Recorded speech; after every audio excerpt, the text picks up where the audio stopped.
Doctor صاحب جو بڑی اہم ترین بات ہے وہ یہ کہ اب تو صاحب یہ بڑا کیٹیگوریکل اور بڑا کلیئرٹی کے ساتھ مطلب یہ واضح ہو گیا کہ دنیا جو ہے وہ اپنا اس وقت دو حصوں میں تقسیم ہو چکی ہے. طاقتور کی دنیا اور ہے, کمزور کی دنیا اور ہے.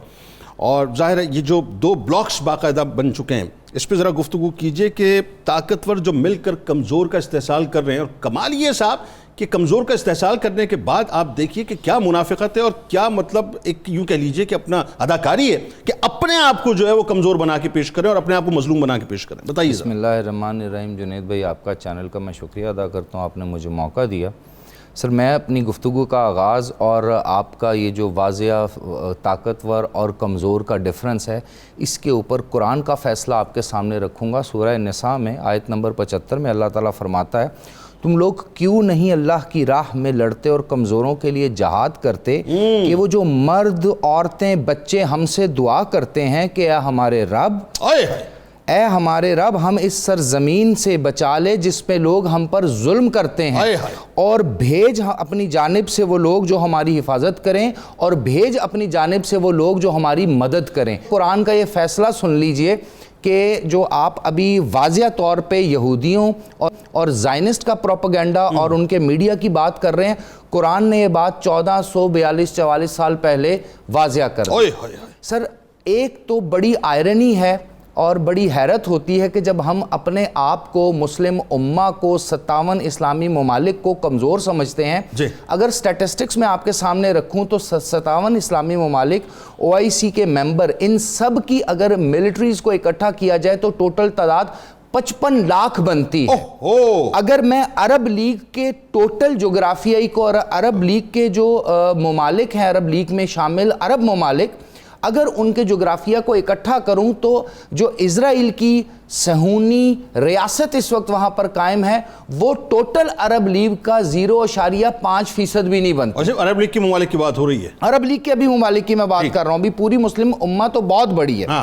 سر, اس کے ساتھ ساتھ اگر ہم یہ دیکھیں کہ ہم being a nuclear power, being a missile technology, being those countries جو ایک دوسرے کے ساتھ adjacent ہیں, اگر آپ کبھی مشرق وسطیٰ کو غور سے دیکھیں تو ایک طرف فرات ہے, ایک طرف بحر روم ہے, ایک طرف نیل ہے, چاروں طرف مسلم امہ ہے, اور بیچ میں جو ہے وہ آپ کو اسرائیل نظر آئے گا. اتنا سا اسرائیل ہے, اتنا سا. اس کے باوجود بھی ہم کچھ نہیں کر سکتے. تو پہلے تو ایک مسکنسیپشن ہمیں ختم کرنی پڑے گی اور اپنے لوگوں کو بتانا پڑے گا کہ ہم اس طرح سے کمزور نہیں ہیں. ہاں, یہاں پر فقدان ہے غیرت کا, یہاں پر فقدان ہے اسلامی حمیت کا, یہاں پر فقدان ہے مسلمانوں کے وہ ایک جٹ ہونے کا, جس کا حکم ابھی میں سورہ نساء کی بہت واضح ہے, وہ تو نقشہ ہے پورا, واضح طور پہ بتا رہا ہوں. تیسری امپورٹنٹ چیز سر جس پہ ہمیں زیادہ زور دینا پڑے گا کہ دیکھیں 1857 میں جب تھیوڈور ہرٹزل نے ایک زائنسٹ سٹیٹ کے قیام کے لیے ایک کنونشن کیا, جس کو پھر بین گورین نے آگے فردر پرسو کیا.